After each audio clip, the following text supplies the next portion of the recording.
Hello there, and welcome to Firewatch, a game by Campo Santo, first released in 2016. Indeed, released in 2016. It hasn't been re-released, but I am, of course, playing this on PS5. Originally, it was out on PS4 and Xbox and PC, and then a bit later on Switch. And this is a first-person adventure, kind of a drama, I suppose. The story follows a fire lookout in the Shoshone National Forest. Not quite sure how you pronounce that. Shoshone? A lot of shusher in that. Is it a secret national forest? Is that why it's shusher? I don't know.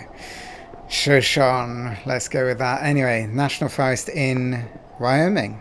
I don't know if it's a real place. Perhaps. Could be. And if it is, I don't know if this is accurately an accurate recreation of it. Could be interesting to know, actually. But yeah, it's kind of, I think, sort of semi-free roam. Not full free roam, but there's fairly open areas. But following along the story. Though saying that, I don't remember. I have played this game before, back when it first released on PS4. Yeah, 2016. Wow, almost 10 years ago now.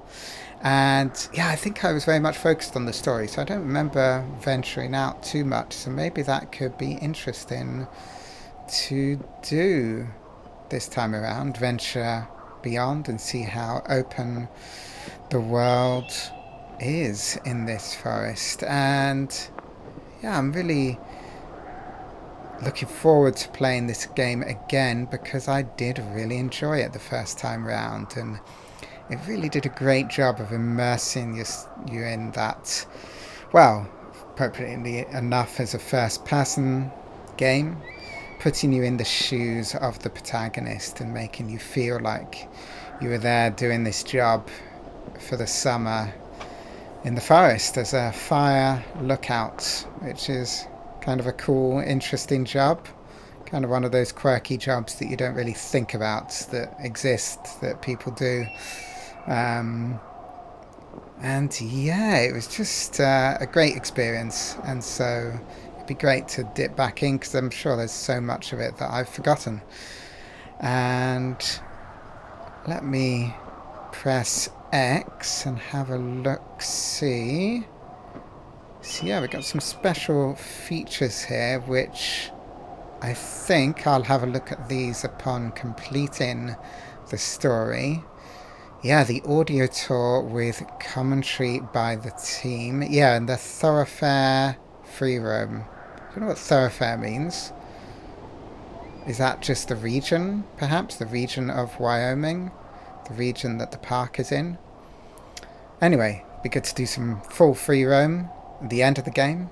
See what else there is to discover, and definitely great to listen to a bit of the commentary, experience a bit of that. But I think after experiencing the story, and indeed after playing this game years ago, all those years ago, I came across some talks on the Game Developers Conference, some GDC talks from, yeah, there are a few different ones, from the art of this game to the design to the overall development, and really fascinating actually to see how they put this game together, and you know how they were kind of working things out as they were going along, and even having to learn the game engine, which I believe is Unity, that they built this in, and just, you know, they were figuring out their tools as they were doing the creation, which is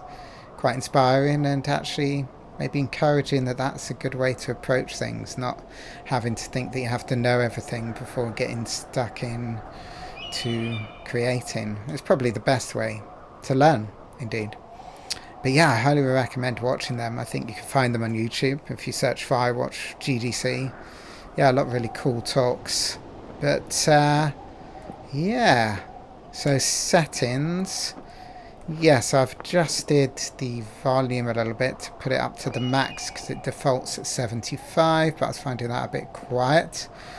Subtitles I want. I wasn't quite sure of the brightness. I was thinking maybe needed a little less brightness, but then I think the way the look is of the game, maybe actually it was best at the default because it has a very clean aesthetic, this game, a very clean look, kind of bright and colourful, sort of cartoony, but it doesn't feel cartoony, if that makes sense.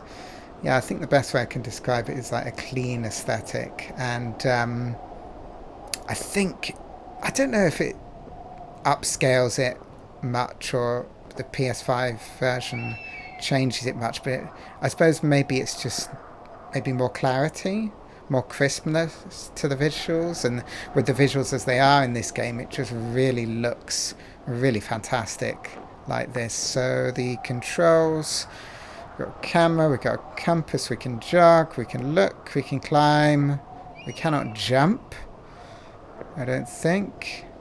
And we have our radio, which, as you'll see, will be an integral part of the adventure. So yeah, that is about all I have to say about that.